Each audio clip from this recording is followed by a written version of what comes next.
Okay, so the first thing we're going to go over is equipment. The right equipment is essential for having a successful YouTube channel, and you can actually do it for literally under $500. So let me tell you the setup that I have right now and the different setups that you can have if you are on a budget. All I'm using right now is a Manfrotto tripod. I'm using the Sony a6000 camera. I'm using a Rode mic for my audio. It's just connected to my phone right here. I'm actually recording right out of the phone.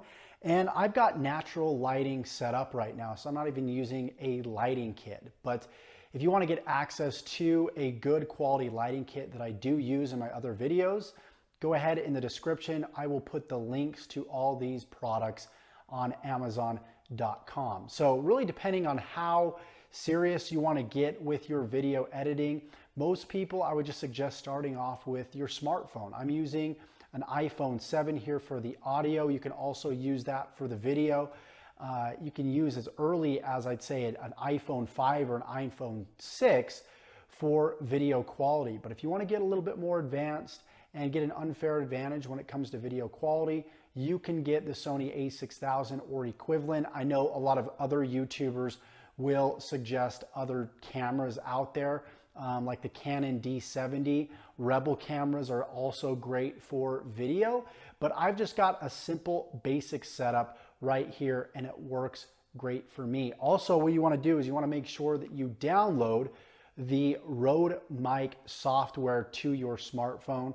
This really helps versus using the onboard recording software that the iPhone has. I get a lot of feedback from that. Using this software really eliminates a lot of that feedback.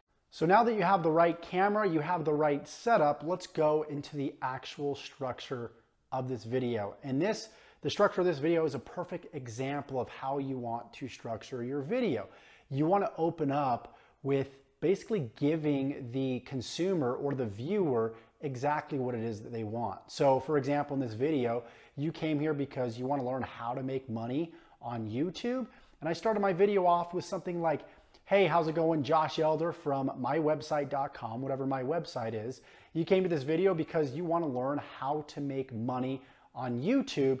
And that's exactly what I'm going to show you. So you want to make sure that you open up and you embed what's called a call to action. You want to add your branding, or you want to add your website before you move into the structure. So this gives people a chance to go to your website, to learn a little bit more about you, understand who you are as a brand, and also tell them that they're at the right place to get the right information that they were searching for.